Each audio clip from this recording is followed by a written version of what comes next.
जय हिंद दोस्तों, मैं Suman Patel lead academy YouTube channel पर आपका स्वागत करता हूं। आज से हम लोग एनसीईआरटी का नया सीरीज स्टार्ट करेंगे और यहां पर एनसीईआरटी बिल्कुल बेसिक लेवल से बताया जाएगा। और यह टारगेट है बीपीएससी 69th का जो वैकेंसी आपका आने वाला है और उसका एग्ज़ाम सितंबर में है।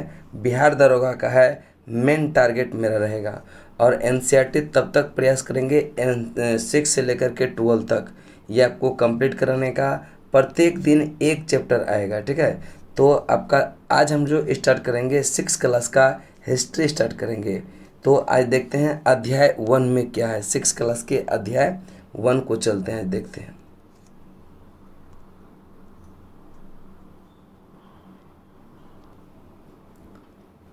तो सबसे पहले हम लोग देखेंगे विषय सूची में क्या क्या आता है। तो देखेंगे पहला विषय सूची में अध्याय 1 में क्या है, क्या, कब और कैसे। दूसरा में है आरंभिक मानव की खोज। तीसरा में है भोजन संग्रह से उत्पादन तक। और चौथा में है आरंभिक नगर। पांचवा क्या बताती है हमें किताबें और कब्रें। छठा में है राज्य, राजा और एक प्राचीन गणराज्य। सातवां नए प्रश्न नए विचार। आठवां में अशोक एक अनोखा सम्राट जिसे जो है युद्ध का त्याग किया। खुशहाल गांव और समृद्ध शहर। उसके बाद बात करेंगे हम लोग व्यापारी, राजा और तीर्थयात्री। फिर 11वां टॉपिक में है नए साम्राज्य और राज्य की बात करेंगे। इतना आपका। उसके बाद यह 12वां टॉपिक में जो आपका इमारतें, चित्र और किताबें हैं। तो ये सारा हम लोग जो है एनसीईआरटी के यह 6 क्लास में है और टॉपिक बाय टॉपिक हम लोग डिस्कशन करते चलेंगे।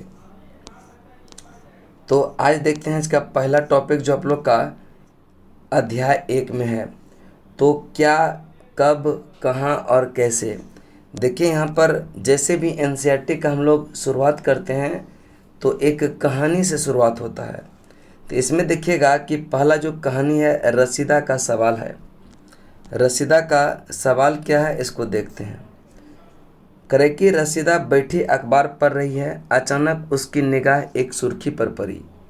100 साल पहले यह सोचने लगी कि यह कैसे जान सकता है कि इतने वर्षों पहले क्या हुआ था। तो यह रसीदा एक समाचार पत्र पढ़ रही थी। उसके एक सुर्खी पर नज़र गया जहाँ पर लिखा हुआ था 100 साल पहले की बात। तो उसने जो है अपना दिमाग लगाना शुरू की कि जो है 100 साल पहले हम लोग कैसे जान सकते हैं। तो चलिए इसी के बारे में हम लोग यह अध्ययन करेंगे और यह पता। देखिए अब यहाँ पर पहला टॉपिक जो का कैसे पता लगाएं। तो यह जानने के लिए कि कल क्या हुआ था, तुम रेडियो सुन सकते हो, टेलीविज़न देख सकते हो या फिर अखबार पढ़ सकते हो। देखिए कल क्या हुआ था इसको जानने के लिए आप न्यूज़पेपर देख सकते हैं, रेडियो सुन सकते हैं, लेकिन यह साथ ही जानने के लिए कि पिछले साल क्या हुआ था तो तुम किसी ऐसे व्यक्ति से मिल सकते हो या बात कर सकते हो जिससे कि उस समय उसकी स्मृति हो। लेकिन बहुत पहले क्या हुआ था यह कैसे जाने। देखिए जैसे कि कल क्या हुआ था इसके बारे में तो हम लोग न्यूज़पेपर देख लिए, समाचार पत्र देख लिए। पिछले साल क्या हुआ था इसको जानने के लिए किसी वैसे व्यक्ति से मिलना पड़ेगा हमको जो कि पिछले साल क्या थे, मौजूद थे, उनको वह कहानी पता होगा। और अतीत में क्या हुआ था इसके लिए हम लोग अभिलेख का अध्ययन करते हैं, पुरातात्विक साक्ष्य जुटाते हैं। उससे लोग पता चलता है कि बहुत पहले लोग क्या करते थे। अब देखिए अतीत के बारे में हम क्या क्या जान सकते हैं। अतीत के बारे में हम बहुत कुछ जान सकते हैं, जैसे लोग क्या खाते थे, जो अतीत के लोग थे वह क्या खाते थे, कपड़े कैसे पहनते थे, किस तरह के घरों में रहते थे। हम आखेटकों, आखेटक का मतलब होता है यहाँ शिकारी, याद रखिएगा कि आखेटक शब्द जैसे ही प्रयोग करेंगे तो आप लोग को समझ जाना है कि आखेटक मतलब होता है शिकारी। पशुपालकों, कृषकों, शासकों, व्यापारी, पुरोहित, शिल्पकार, कलाकार, संगीतकारों या फिर वैज्ञानिकों के जीवन के बारे में जानकारी हासिल कर सकते हैं। यही नहीं, हम यह भी पता कर सकते हैं कि उस समय के बच्चे कौन सा खेल खेलते थे और कौन सी कहानियाँ सुना करते थे और कौन सा नाटक देखा करते थे या फिर कौन से गीत गाते थे। यानी कि ये सब हम अतीत के बारे में जान सकते हैं कि लोग या उस समय के लोग क्या खाते थे, कपड़े कैसे पहनते थे। तो आखेटक जैसे शिकार करते थे तो उसमें पशुपालक लोग थे, खाद्य संग्राहक लोग थे। तो बच्चे लोग कौन कौन सा खेल खेलते थे, कहानियाँ कौन सा सुना करते थे, ये सब हम लोग अतीत के बारे में जान सकते हैं, जानने का प्रयास करेंगे। अब सबसे पहला टॉपिक जो है यहाँ से आपका क्या होगा, एग्जाम पॉइंट ऑफ व्यू से इम्पोर्टेंट होना शुरू हो जाएगा। देखिए, नर्मदा नदी का पता लगाओ। आगे की जब पेज जाएंगे तो उसमें हम लोग नर्मदा नदी का मैप देखेंगे, यह कहाँ पे है। करेक्ट कि कई लाख वर्ष पहले लोग इस नदी के तट पर रहे। देखिए, ये पीटी के एग्जाम पॉइंट ऑफ व्यू से बहुत इम्पोर्टेंट है कि लाखों साल लोगों का, यानी कि लोग के जो रहने का साक्ष्य मिला है वह कहाँ पर, नर्मदा घाटी से मिला है। अब देखिए करेक्ट कि यहाँ के लोग, आरंभिक लोग, यह कुछ कुशल संग्राहक थे। अब देखिए, आरंभिक लोगों में से कुछ क्या थे, कुशल संग्राहक, जो आसपास के जंगल के विशाल संपदा से परिचित थे। अब देखिए यहाँ शब्द आया कुशल संग्राहक। तो कुशल संग्राहक का मतलब होता है कि जैसे जंगल एरिया में रहेंगे तो कौन सा जड़ खाएंगे, तना खाएंगे, पत्ती खाएंगे, या कौन कौन सा चीज़ खाने योग्य है उससे वह परिचित होता था और वह खाद्य को संग्रह करके लाता था, यानी कि उसका व्यवस्था करके लाता था और संग्रह करके लाते थे, इसीलिए से उसको कहते थे कुशल संग्राहक कहते थे। अब कह रहे कि अपने भोजन के लिए वे जड़ों का, फल का, जंगल का या अन्य उत्पाद या कहीं और संग्रह किया करते थे। वे जानवर आखेटक यानी शिकार भी करते थे, वे जानवरों का शिकार भी करते थे। अब देखिए यहाँ पर बात करते हैं कि वह क्या क्या खाते थे। तो जड़, तो आप लोग को लग रहा होगा कि उस समय लोग जड़ खाते थे, तो क्या अभी हम जड़ खाते हैं क्या? ये कमेंट में बताइए कि अभी हम लोग जड़ खाते हैं कि नहीं। अगर आपको लगता है कि जड़ अभी नहीं खाते हैं तो हम बता देना चाहते हैं कि आप लोग गाजर खाते होंगे। तो गाजर भी एक क्या है, जड़ है। सलजम खाते होंगे, चुकंदर खाते होंगे, ये सब क्या होता है, जड़ ही है। फल तो आप लोग खाते ही हैं, ये तो पता ही है। तो यहाँ पर जो है, और उस समय के लोग जो है जानवरों का आखेट का मतलब शिकार भी करते थे, यानी कि कुछ लोग मांसाहारी भी थे, जानवरों को मार करके क्या करते थे, खाते थे। इसके बाद देखिए करें कि अब तुम उत्तर पश्चिम की ओर सुलेमान और किरथर पहाड़ियों का पता लगाओ।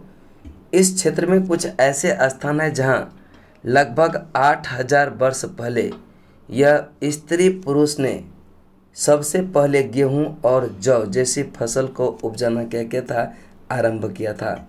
और उन्होंने भेड़, बकरी, गाय, बैल जैसे पशुओं को पालतू बनाना क्या कर दिया, यह शुरू किया था। ये लोग गांव में रहते थे।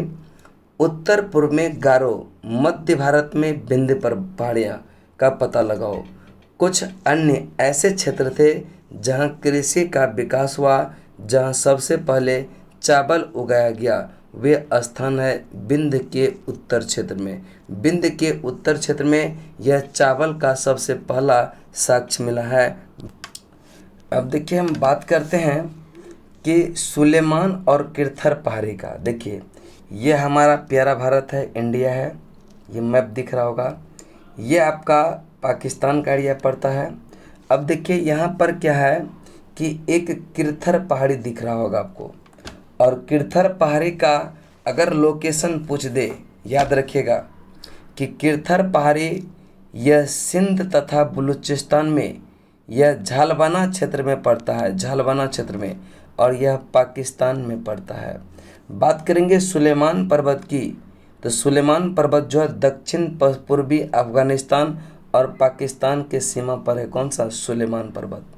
तो कहता है कि यह सुलेमान का जो क्षेत्र था, यहाँ पर 8000 साल पहले की बात करते हैं, 8000 साल पहले की बात करते हैं। तो यहाँ पर लोगों ने सबसे पहली बार यह गेहूं और जौ उगाना क्या था, प्रारंभ किया था। ठीक है, गेहूं और जौ उगाना क्या था, प्रारंभ किया था। इस पॉइंट को आप ध्यान से याद रखेंगे कि कितने पहले, यह 8000 साल पहले। तो याद रखिएगा यह स्त्री पुरुष ने सर्वप्रथम जो है फसल जो उगाना प्रारंभ किया था जौ और गेहूं को, और वह किस क्षेत्र में, तो सुलेमान। और याद रखिएगा कि अगर क्षेत्र पूछेगा तो यह मेहरगढ़, कौन सा, मेहरगढ़। और या तो पूछेगा आपका देगा सुलेमान या किरथर क्षेत्र, दोनों में से जो ऑप्शन देगा आप याद कर सकते हैं उसको। उसके बाद है गारो। अब देखिए यहाँ पर गारो जो कि पूर्वोत्तर भारत का एरिया पड़ता है, ये देखिए आपका, यह आपका गारो क्षेत्र का एरिया है। तो यहाँ पर भी कह रहा है कि गारो तथा मध्य भारत में विंध्य पहाड़ियों के क्षेत्र में भी क्या हुआ है, यानी कि यहाँ से भी कृषि का विकास हुआ है।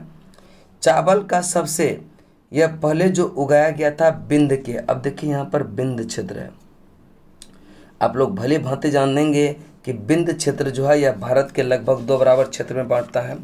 तो विंध्य के उत्तर क्षेत्र में जो आपका उत्तर प्रदेश का एरिया आता है, वहीं पर चावल का सबसे पहले उगाया गया था।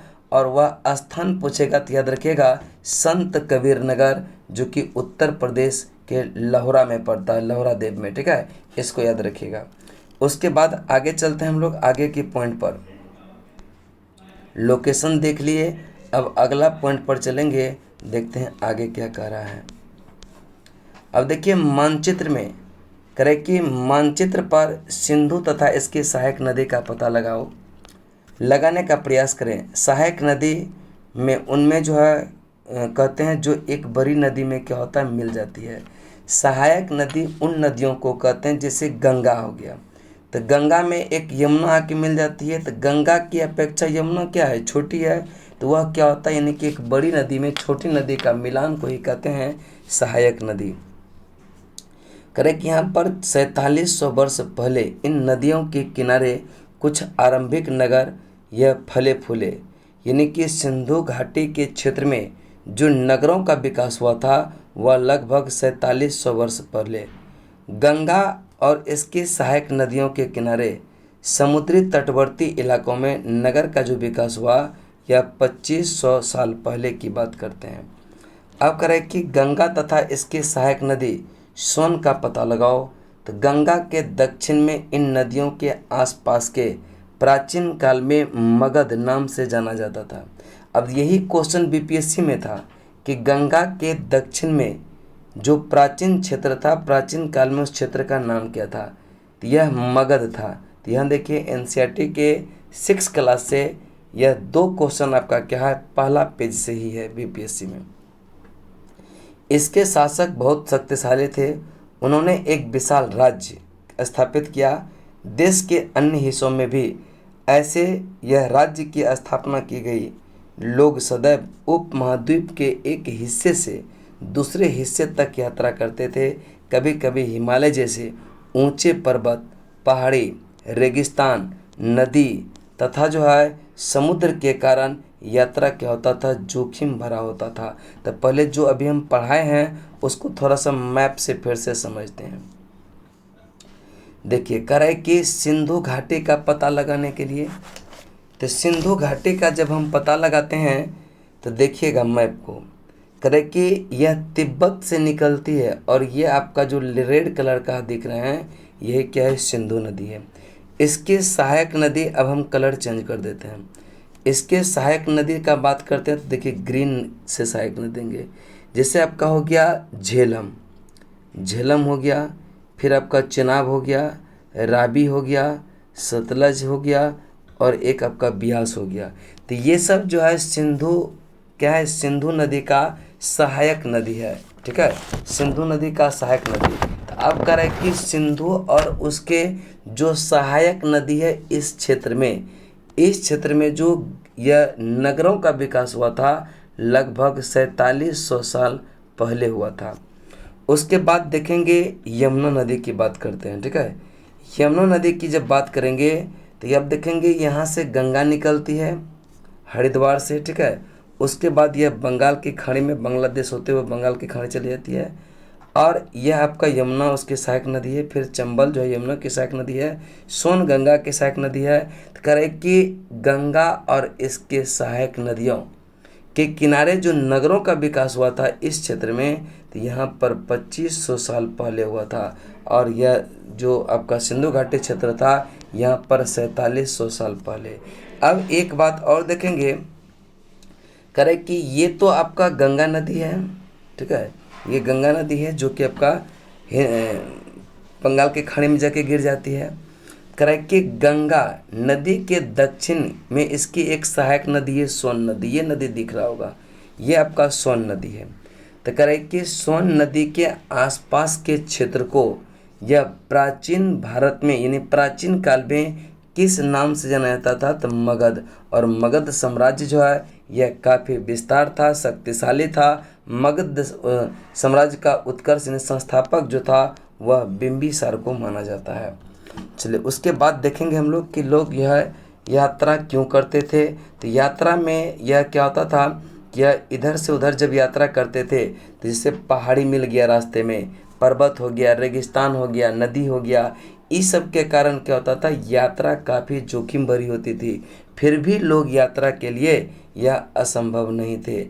अतः कभी कभी लोग काम की तलाश में, तो कभी प्राकृतिक आपदाओं के कारण। अब सोचें कि कहीं अभी भी देखते होंगे कि भूकंप आ जाता है तो वहाँ से लोग को क्या होता है, पलायन करके दूसरे जगह रखा जाता था।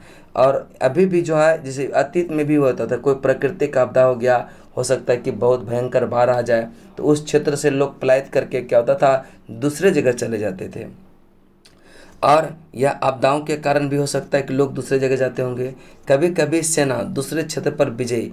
अब सेना की बात करेंगे तो जब राजा महाराजा के पास सेना होता था, वह क्या होता था, दूसरे क्षेत्र पर विजय या आक्रमण करने के लिए भी वह क्या होता था, लंबी यात्रा करते थे। और इसके अतिरिक्त व्यापारी कभी जो है काफिले में तो कभी जहाज में अपने साथ मूल्यवान वस्तु लेकर एक स्थान से दूसरे स्थान तक जाते थे। अब व्यापारी का काम होता है कि सामानों का आदान प्रदान करना, जहाँ से माल बन रहा है उसको जो है जहाँ से आयात करना निर्यात करना है वहाँ पे लेके जाना, ये व्यापारी थे। इस क्रम में व्यापारी लोग क्या होता था, वह दूर दूर की यात्रा करते थे। उसके बाद धार्मिक गुरु की बात करते हैं। तो धार्मिक गुरु अभी भी देखिएगा गांव गांव जाकर क्या होता था, वह अच्छा शिक्षा देता है। तो उस समय भी धार्मिक लोग शिक्षा और सलाह देते हुए एक गांव से क्या होता था, दूसरे गांव और दूसरे कस्बे जाया करते थे। कुछ लोग नए और रोचक स्थान को खोजने की चाह में उत्सुकतावश भी यात्रा किया करते थे। इन सभी यात्राओं में से लोगों के एक दूसरे के विचार को जानने का अवसर मिला। अब देखिएगा कि आज लोग यात्राएं क्यों करते हैं। एक बार फिर से मानचित्र वन को देखो और करें कि पहाड़ी, पर्वत और समुद्र के उपमहाद्वीप की प्राकृतिक सीमा का निर्माण करते हैं। हालांकि लोगों के इन सीमाओं को पार करना आसान नहीं था। जिन्होंने ऐसा चाहा वह ऐसा कर सके। वे पर्वत की ऊंचाई को छू सके, गहरे समुद्र को पार कर सके। मान लीजिए कि आपको कुछ यह जरूरी काम है, आपको जाना है श्रीलंका, तो कितनों आंधी तूफान आ जाए, अब कुछ भी हो जाए, तो जब आपको जाना है तो आप क्या होंगे, जाएंगे ही।